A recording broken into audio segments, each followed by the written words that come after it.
नमस्कार।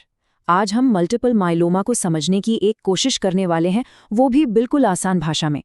देखिए, मकसद बहुत सीधा है, इस मुश्किल से दिखने वाले टॉपिक को परत दर परत खोलना, ताकि कोई कंफ्यूजन ना रहे और पूरी तस्वीर एकदम साफ हो जाए। जाहिर है, किसी भी बड़ी बीमारी का पता चलना ये किसी के लिए भी इमोशनली बहुत मुश्किल हो सकता है, और ये शब्द उसी एहसास को दिखाते हैं। लेकिन एक बात याद रखनी बहुत ज़रूरी है कि सही जानकारी मिलना इस सफ़र में एक बहुत बड़ा एक मजबूत कदम होता है। और आज की हमारी ये चर्चा जानकारी के इसी सफ़र में एक साथी की तरह है। तो चलिए, अपनी समझ को एक ठोस ज़मीन देते हैं। हम इन 5 ज़रूरी सवालों के जवाब ढूंढेंगे। मल्टीपल माइलोमा आखिर है क्या चीज़? ये शुरू कहाँ से होता है? ये बीमारी आगे बढ़ती कैसे है? और इसका हमारे शरीर पर क्या असर होता है? और आखिर में डॉक्टर्स ये कैसे कंफर्म करते हैं कि किसी को माइलोमा है? ठीक है, तो चलिए शुरू करते हैं सबसे पहले और सबसे ज़रूरी सवाल के साथ कि आखिर ये मल्टीपल माइलोमा है क्या? तो देखिए, सबसे बुनियादी लेवल पर मल्टीपल माइलोमा प्लाज्मा सेल्स का कैंसर है। अब सवाल उठता है, ये प्लाज्मा सेल्स क्या हैं? आप इन्हें हमारे शरीर का सिक्योरिटी गार्ड समझ सकते हैं। ये एक तरह के व्हाइट ब्लड सेल्स होते हैं जिनका एक ही काम है एंटीबॉडी बनाना, ताकि हमारा शरीर किसी भी इन्फेक्शन से लड़ सके। सीधी सी बात है, ये हमारे इम्यून सिस्टम के सोल्जर हैं। लेकिन माइलोमा में होता क्या है कि इन सैनिकों में ही कुछ गड़बड़ हो जाती है। ये प्लाज्मा सेल्स कैंसर सेल्स में बदल जाते हैं और फिर बेकाबू होकर अपनी संख्या बढ़ाने लगते हैं। और तो और, ये जो एंटीबॉडी बनाते हैं वो भी नॉर्मल नहीं होती, वो खराब होती हैं। इन्हें एम प्रोटीन कहते हैं, और ये किसी काम की नहीं होती, बल्कि शरीर में जमा होकर तरह तरह की मुश्किलें पैदा करने लगती हैं, जिन पे हम अभी बात करेंगे। अच्छा, तो अब हम ये तो जान गए हैं कि ये क्या है। चलिए, अब समझते हैं कि ये शुरू कहाँ से होता है। इस बीमारी की जड़ तक पहुंचना बहुत जरूरी है। एक हेल्दी प्लाज्मा सेल का सफर समझना काफी दिलचस्प है। देखिए, ये सब शुरू होता है हमारे बोन मैरो यानी अस्थि मज्जा में, एक लिम्फॉइड स्टेम सेल से। ये सेल पहले एक बी सेल बनता है। फिर जब भी शरीर को किसी इन्फेक्शन से लड़ने की जरूरत पड़ती है, तो यही बी सेल एक पूरी तरह से तैयार प्लाज्मा सेल में बदल जाता है, जो फिर एंटीबॉडी बनाता है। माइलोमा में गड़बड़ी इसी आखिरी स्टेज पर आती है, जब किसी जेनेटिक गलती की वजह से ये सेल कैंसर वाला बन जाता है। ये एक ऐसा सवाल है जो लगभग हर किसी के मन में आता है। क्या ये बीमारी जेनेटिक है? क्या ये परिवार में एक से दूसरे को पास हो सकती है? आइए देखते हैं कि साइंस इस बारे में क्या कहता है। तो इसका सीधा और साफ जवाब है नहीं। माइलोमा को आमतौर पर एक वंशानुगत यानी हेरिडिटरी बीमारी नहीं माना जाता।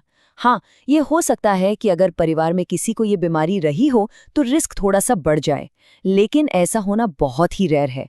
ज्यादातर केस का विरासत में मिले जीन से कोई लेना देना नहीं होता। तो अगर ये जेनेटिक नहीं है, तो फिर इसके होने का खतरा किससे है? देखिए, सबसे बड़ा रिस्क फैक्टर है उम्र। ज्यादातर मरीज 50 साल से ज्यादा उम्र के होते हैं। और हाँ, एक और बहुत जरूरी बात, ये कोई छुआछूत की बीमारी नहीं है। मतलब ये एक इंसान से दूसरे इंसान में नहीं फैलती। बाकी वजहें जैसे कि खानपान या कोई खास काम धंधा, इन पर अभी रिसर्च चल रही है, लेकिन कोई ठोस सबूत नहीं मिला है। अब चलिए आगे बढ़ते हैं और ये देखते हैं कि ये बीमारी बनती कैसे है। देखिए, माइलोमा अक्सर रातों रात नहीं हो जाता। इसकी शुरुआत कुछ ऐसी कंडीशन से होती है जो खुद में कैंसर तो नहीं होती, लेकिन उन्हें कैंसर का प्रीकर्सर यानी अग्रदूत माना जाता है। इसकी 2 मेन शुरुआती स्टेज हैं। एक है MGUS और दूसरी है स्मोल्डरिंग माइलोमा। MGUS में बहुत ही कम खराब सेल्स होते हैं और इसके माइलोमा में बदलने का खतरा भी काफ़ी कम होता है। इसलिए आमतौर पर इस पर सिर्फ नज़र रखी जाती है, इलाज नहीं किया जाता। वहीं स्मोल्डरिंग माइलोमा थोड़ा ज़्यादा सीरियस है। इसमें खराब सेल्स की संख्या ज़्यादा होती है और इसके माइलोमा बनने का खतरा भी ज़्यादा होता है। इसीलिए कुछ मामलों में इसके इलाज की ज़रूरत पड़ सकती है।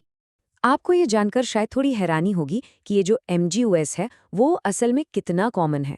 50 साल से ज़्यादा उम्र के करीब 3 से 4% लोगों में ये कंडीशन पाई जाती है, और ज़्यादातर को तो इसका पता भी नहीं होता। और अच्छी बात ये है कि इनमें से बहुत कम लोगों में ये आगे चलकर माइलोमा में बदलता है।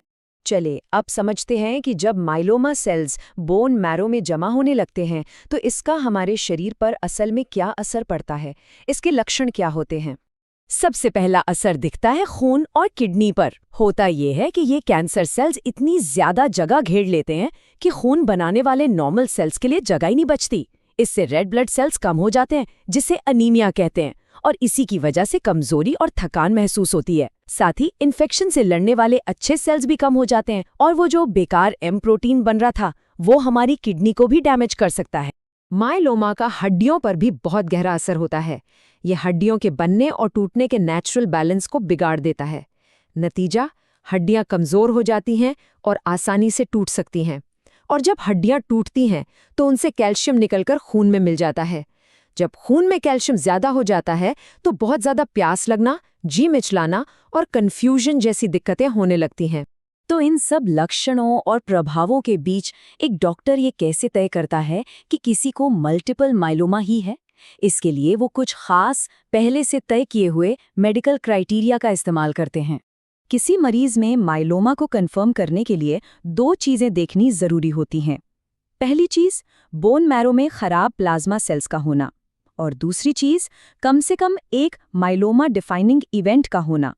अब इसका मतलब ये है कि या तो शरीर के किसी अंग को नुकसान पहुंच चुका हो, या फिर खून में कुछ ऐसे बायोमार्कर मिले जो ये संकेत देते हैं कि बीमारी तेजी से बढ़ने वाली है। शरीर को हुए नुकसान को समझने के लिए डॉक्टर्स एक बहुत फेमस क्राइटेरिया का इस्तेमाल करते हैं, जिसे क्रैब कहते हैं।